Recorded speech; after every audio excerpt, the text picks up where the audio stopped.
گفتگو سے سمجھ بوجھ میں اضافہ ہوتا ہے، لیکن تنہائی وہ مدرسہ ہے یہاں پر عظیم ذہین بنتے ہیں۔ موت انسان کے جسم کو آتی ہے، کردار کو نہیں، اس لیے اپنے کردار کو بہتر بناؤ تاکہ مرنے کے بعد بھی یاد رہو۔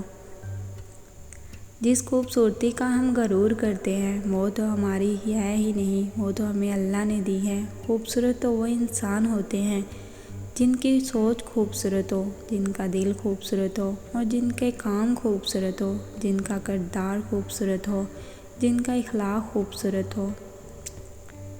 اور پھر حقیقت تو یہ ہے کہ من بھر جانے پر یا پھر کسی بہتر ساتھی کے مل جانے پر رشتہ ایک دم سے پلک جھپکتے توڑ دیا جاتا ہے۔ پھر یہ معنی نہیں رکھتا کہ رشتہ 1 سال کا تھا یا 4 سال کا، بس لوگ بڑھ جاتے ہیں آگے اپنے مفاد کے لیے۔ اداسی کے بھی 100 چہرے ہیں اور ان میں سے سب سے زیادہ اداس چہرہ ایک ایسی جدائی کا ہے جس میں کبھی دوبارہ ملاقات کا امکان کم ہو۔ اپنی زندگی کے چہرے پر دوسروں کو آنسو نقش کرنے کی اجازت ہرگز مت دیجیے۔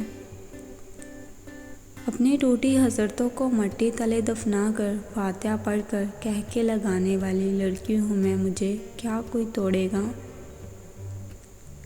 یہ جو رویوں کے دکھ ہوتے ہیں یہ دراریں سی ڈال دیتے ہیں سوچوں میں، یادوں میں، دل میں، یہاں تک کہ جسم و جاں میں۔ جتنی نظر لوگ دوسروں کے اعمال پر رکھتے ہیں، اگر اس کی آدھی نظر اپنے اعمال پر رکھ لیں تو ان کی دنیا آخرت دونوں سنور جائیں۔ مرد کو صرف وہ عورت جھکا کر اپنا بنا سکتی ہے جو عورت اس کی من پسند ہو۔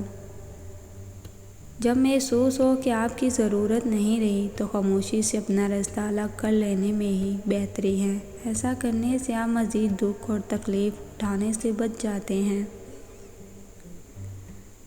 زندگی میں ہر چیز، ہر شخص، ہر فیلنگز کا متبادل موجود ہوتا ہے، اور جو لوگ کہتے ہیں ایسا نہیں ہوتا وہ بکواس کرتے ہیں۔ جوتا ہر دفعہ ہاتھ سے نہیں مارا جاتا، بعض اوقات زبان سے کہی ہوئی بات جوتے سے زیادہ سخت ہوتی ہے، زخم زیادہ گہرا ہوتا ہے۔ خوشیوں کا تعلق آپ کے حالات سے نہیں، آپ کے فیصلوں سے ہوتا ہے۔ پہلے یہ رابطہ میری ضرورت بناؤ گے اور پھر کہو گے کہ رابطہ ممکن نہیں رہا۔ 2 افراد کے مابین تعلق کا ایک محفوظ پناہ گاہ ہونا چاہیے، جنگ کا میدان نہیں، کیونکہ دنیا بہت مشکل جگہ ہے۔ اگر ہمارا اخلاق صرف من چاہے چند لوگوں کے لیے اچھا ہے تو ہم صرف موقع پرست ہیں، خوش اخلاق نہیں۔ جب مرد اپنے جذبات پر کنٹرول کر لیتا ہے تو عورت محبت کی بھیک مانگنے پر مجبور ہو جاتی ہے۔